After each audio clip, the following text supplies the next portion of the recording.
Bonjour. La liste des règles des soirées pyjama de mes amis est plus que bizarre. Je n'ai jamais été doué pour me faire des amis, ou pour nouer des liens avec les gens en général, je ne suis même pas aussi proche de la plupart des membres de ma famille que je le suis de Jessie. Jessie est ma meilleure amie, je ne la connais que depuis 1 an et demi, mais elle est littéralement mon univers. C'est la seule personne à qui je peux parler, la seule personne qui me comprend. Je n'ai jamais dormi chez quelqu'un d'autre que moi, et même lorsque je suis censé rester chez un membre de la famille, je m'inquiète et il doit appeler mes parents pour venir me chercher, ce qui oblige mes parents à annuler tous leurs projets. Mes parents m'en veulent, je suis un énorme fardeau pour eux à cause de mon anxiété. Jessie m'a demandé si je voulais faire une soirée pyjama chez elle. Je n'étais jamais allé chez elle, ni chez personne d'ailleurs, et j'avoue que j'étais ravi, mais aussi hésitant, au cas où je deviendrais anxieux et que je gâcherais la soirée et mon amitié, je savais que je réfléchissais probablement trop, mais ça me faisait quand même peur. Jessie m'a donné du temps pour réfléchir, et j'ai accepté. Je l'ai dit à mes parents et ils étaient assez choqués, mais ils ont décidé de me laisser partir parce que j'avais une chance réelle de me faire un meilleur ami pour la vie. La voiture s'est arrêtée dans une grande allée, reliée à une maison encore plus grande. Elle était énorme, de la taille d'un manoir. Probablement la plus grande maison sur laquelle j'avais jamais posé les yeux. Mes parents et moi nous sommes dirigés vers la porte d'entrée, qui faisait environ 2 fois la taille de mon père, qui mesurait 1,80 m. Il n'y avait pas de sonnette, mais un heurtoir en argent anormalement grand au milieu de la porte. J'ai frappé. Jessie a ouvert la porte. Quand elle m'a vu, son visage s'est éclairé et son sourire s'est agrandi. Elle s'est immédiatement penchée pour me serrer dans ses bras. La mère et le père de Jessie se sont également approchés de la porte et se sont tenus derrière Jessie, avec un sourire réconfortant sur le visage. Le père de Jessie était aussi grand que mon propre père, il avait l'air d'un père typique. C'était la même chose avec sa mère, c'était presque surréaliste. Jessie m'a fait visiter son immense maison, ce qui a pris environ 1 heure en soi. Puis nous nous sommes aventurés dans la chambre de Jessie, qui était énorme et rose. Tresse rose. Comme si chaque objet était rose.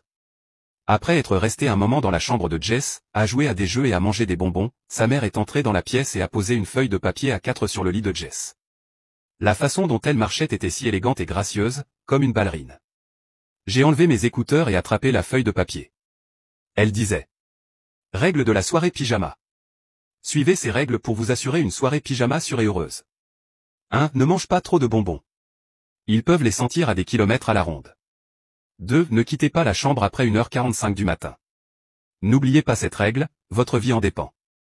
3. Si vous vous réveillez pendant la nuit sans raison apparente, cachez-vous sous le lit dans les 25 secondes, de cette façon ils ne peuvent pas vous voir.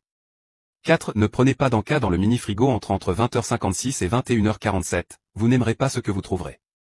5. Veillez à éteindre toute source de lumière, à l'exception de la télévision, qui doit rester allumée toute la nuit.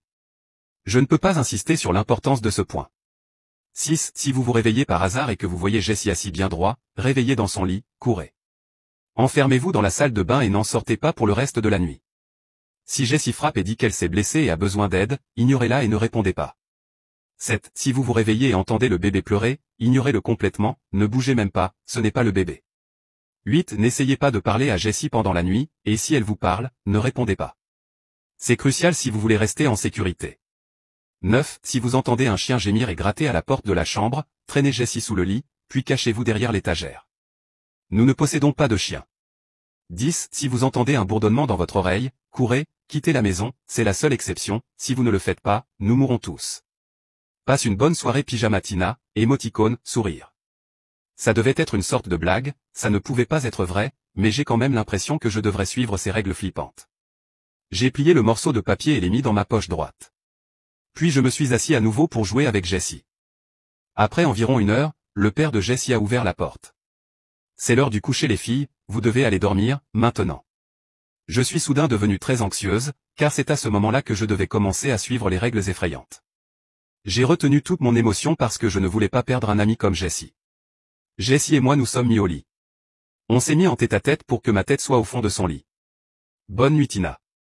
Fais de beaux rêves. Elle a dit, entre 2 bâillements. Je ne sais pas comment mes rêves allaient être doux après ce que j'avais lu. Étonnamment, je me suis endormi assez vite. Mon sommeil était assez profond, et je n'ai pas fait de cauchemar comme la plupart des nuits. Et c'est là que je me suis réveillé. Mon estomac s'est enfoncé. Je me suis retourné pour voir Jessie assis, debout, dans son lit. Bien réveillé. Je ne voulais pas croire que ces règles étaient vraies mais mon instinct me disait de courir. Je me suis précipité dans la salle de bain et j'ai fermé la porte derrière moi. Après quelques bonnes minutes d'hyperventilation dans la salle de bain de Jess, j'ai décidé de déverrouiller la porte, je me suis dit que c'était probablement stupide de toute façon. Juste avant que ma main atteigne la serrure, quelqu'un a frappé à la porte. Je me suis figé. Tina, aide-moi. Je me suis fait mal à la tête et mes visions deviennent floues. Je voulais désespérément ouvrir la porte, mais quelque chose dans ma tête me le déconseillait. Jessie continuait à crier à l'aide. Je me suis affalé dans un coin, tremblant à chaque respiration que je prenais. Elle a crié pendant des heures. C'était insupportable, sa voix devenait moins humaine et plus déformée à chaque cri. Quand elle s'est arrêtée, j'étais déjà à moitié endormi, pour relativiser la durée de ses hurlements. Je me suis réveillé, la lumière du soleil dehors me piquait les yeux. Mes oreilles palpitaient encore. Je me suis lentement levé du coin de la salle de bain, et j'ai déverrouillé la porte. Jessie jouait sur sa PS5, tout était totalement normal. Et Tina? Elle a dit, avec son ton jovial habituel. Je pense que ton père et ta mère sont déjà dehors à t'attendre dans leur voiture. Je n'en pouvais plus de parler, partout dans mon corps j'avais mal. J'ai ramassé mes affaires et j'ai commencé à descendre les escaliers. Les parents de Jess attendaient en bas de l'escalier pour m'accueillir. Tes parents t'attendent dehors, Tina, a dit sa mère avec un sourire. Comment ont-ils pu arriver si vite? Il n'était que 9h moins le quart. Je pouvais voir la porte ouverte, et la voiture de mes parents dehors. J'étais tellement soulagé, j'allais enfin quitter cet endroit. Le père de Jess m'a montré la sortie, et j'ai sauté dans la voiture de mes parents.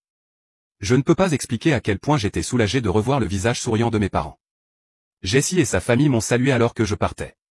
Comment s'est passée la soirée pyjama ma puce? A demandé mon père. J'étais sur le point de répondre quand j'ai reçu une notification sur mon téléphone. C'était un message, de ma mère. Il disait. Et Tina? Je t'envoyais juste un message pour te demander à quelle heure tu voulais que ton père et moi venions te chercher à la maison de Jess, émoticône, sourire. J'ai regardé ma mère. Qui conduisait, et puis vers mon père. Qui me souriait étrangement. Merde. J'ai oublié de laisser la télé allumée. Je me suis senti mal à l'aise. Tu as oublié quelque chose? A demandé mon père. J'espère que tu as passé un bon moment, tu es magnifique quoi que tu en penses.